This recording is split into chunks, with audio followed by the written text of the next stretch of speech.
മന്ത്രിമാരെ ബഹുമാനപ്പെട്ട എന്ന് വിശേഷിപ്പിക്കണമെന്ന സർക്കുലറിനെ വിമർശിച്ചും പരിഹസിച്ചും സാഹിത്യകാരൻ ടി പത്മനാഭൻ. മന്ത്രിയെ ബഹുചേർത്ത് വിളിച്ചില്ലെങ്കിൽ പോലീസ് പിടിക്കും, പോലീസ് പിടിച്ചാൽ മർദ്ദിക്കും. അതുകൊണ്ട് ബഹുമാനമില്ലെങ്കിലും മന്ത്രിയെ ബഹുചേർത്ത് വിളിക്കുന്നതായി ടി പത്മനാഭൻ പരിഹാസരൂപേണ പറഞ്ഞു.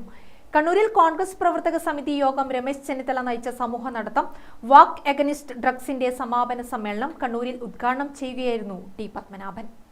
ബഹുമാന്യനായ എക്സൈസ് മന്ത്രിയോട് ഇപ്പോൾ ഒരു നിയമം ഏതാനും ദിവസം മുമ്പ് പാസാക്കിയിട്ടുണ്ട്.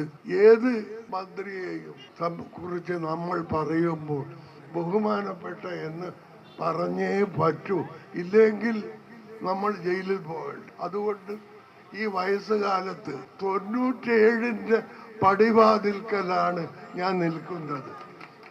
നിസ്സാര കാര്യമല്ല. ജയിലിൽ പോകുന്നതിന് മുമ്പായി പിടിച്ചിട്ട് തന്നെ പോലീസുകാരൻ ശരിപ്പെടുത്തും. ഒരൊറ്റ അടിക്ക് മരിച്ചു പോകും.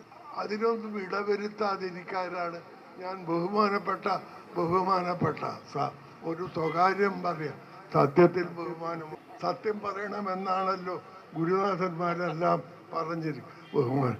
പക്ഷെ നിയമം അനുശാസിക്കുന്നതോട്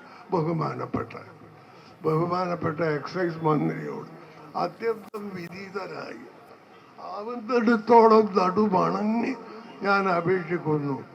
മാന്യരെ, ദയവായി ഇതിൽ നിന്ന് പിൻവലിയണം. എലപ്പുള്ളിയിലെ ബ്രൂവറിയുമായി ബന്ധപ്പെട്ട പ്രസംഗത്തിനിടെയാണ് വിമർശനം.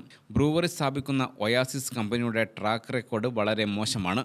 വിവിധ സംസ്ഥാനങ്ങളിൽ ബ്ലാക്ക് ലിസ്റ്റിൽപ്പെട്ട കമ്പനിയാണത്. എലപ്പുള്ളിയിൽ ബ്രൂവറി സ്ഥാപിച്ചാൽ അവിടെ കുടിക്കാനുള്ള വെള്ളത്തിന് ക്ഷാമമുണ്ടാകും, കുടിവെള്ളം കിട്ടില്ല. എലപ്പുള്ളിയിലെ ബ്രൂവറിയിൽ നിന്നും മന്ത്രി പിന്മാറണമെന്ന് ടി പത്മനാഭൻ ആവശ്യപ്പെട്ടു. ഗ്രാമിക ന്യൂസ്, കണ്ണൂർ.